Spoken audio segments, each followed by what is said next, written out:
তোমাদের সকলকে আবারও নতুন একটি ভিডিওতে স্বাগতম জানাচ্ছি। আজকে আবারও 20টা জিকের গুরুত্বপূর্ণ প্রশ্ন তোমাদের সামনে নিয়ে চলে আসলাম।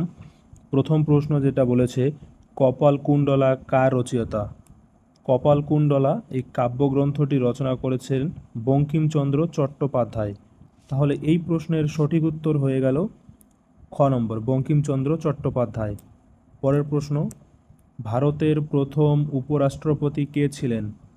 স্বাধীন ভারতের প্রথম উপরাষ্ট্রপতি ছিলেন ডক্টর সর্বপল্লী রাধাকৃষ্ণন। তাহলে এই প্রশ্নের সঠিক উত্তর হয়ে গেল খ নম্বর। পরের প্রশ্ন, ভারতের দীর্ঘতম নদী কোনটি? ভারতের দীর্ঘতম নদী হল গঙ্গা নদী। তাহলে এই প্রশ্নের সঠিক উত্তর হয়ে গেল ক নম্বর, গঙ্গা নদী। পরের প্রশ্ন, বিদ্যুতের একক কী? বিদ্যুতের একক হল ভোল্ট। এই প্রশ্নের সঠিক উত্তর হয়ে গেল গ নম্বর, ভোল্ট। পরের প্রশ্ন, বাংলার প্রথম স্বাধীন নবাব কে ছিলেন? বাংলার প্রথম স্বাধীন নবাব ছিলেন মুর্শিদ কুলি খান। এই প্রশ্নের সঠিক উত্তর তাহলে হয়ে গেল গ নম্বর, মুর্শিদ কুলি খান। পরের প্রশ্ন, পৃথিবী সূর্যের চারিদিকে কত দিনে ঘোরে? পৃথিবী সূর্যের চারিদিকে পরিক্রমণ করতে সময় নেয় প্রায় 365 দিন। এই প্রশ্নের সঠিক উত্তর তাহলে হয়ে গেল খ নম্বর, 365 দিন। পরের প্রশ্ন, চেরাপুঞ্জি কোথায় অবস্থিত? চেরাপুঞ্জি অবস্থিত মেঘালয় রাজ্যে। তাহলে এই প্রশ্নের সঠিক উত্তর হয়ে গেল খ নম্বর, মেঘালয়। পরের প্রশ্ন, গীতাঞ্জলি গ্রন্থের জন্য রবীন্দ্রনাথ ঠাকুর নোবেল পান কত সালে? গীতাঞ্জলি কাব্যগ্রন্থের জন্য রবীন্দ্রনাথ ঠাকুর নোবেল পুরস্কার পান 1913 সালে। এই প্রশ্নের সঠিক উত্তর হয়ে গেল খ নম্বর।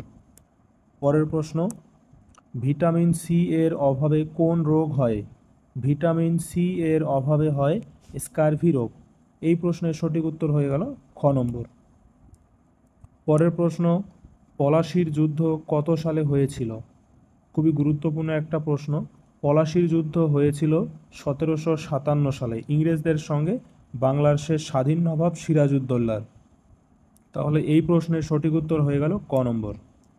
পরের প্রশ্ন, ভারতের সর্বোচ্চ পর্বতশৃঙ্গ কোনটি?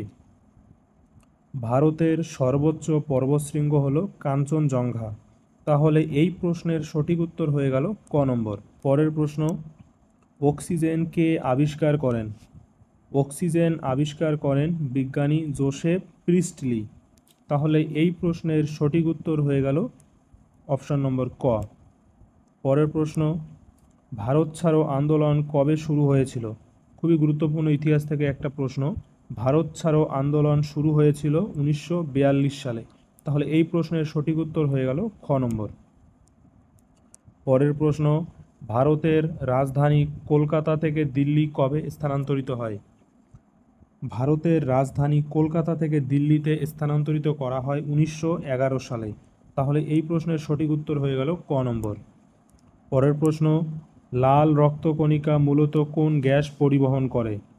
খুবই গুরুত্বপূর্ণ একটা প্রশ্ন। লাল রক্তকণিকা বা আরবিসি কোন গ্যাস পরিবহন করে? আরবিসি পরিবহন করে অক্সিজেন। তাহলে এই প্রশ্নের সঠিক উত্তর হয়ে গেল খ নম্বর।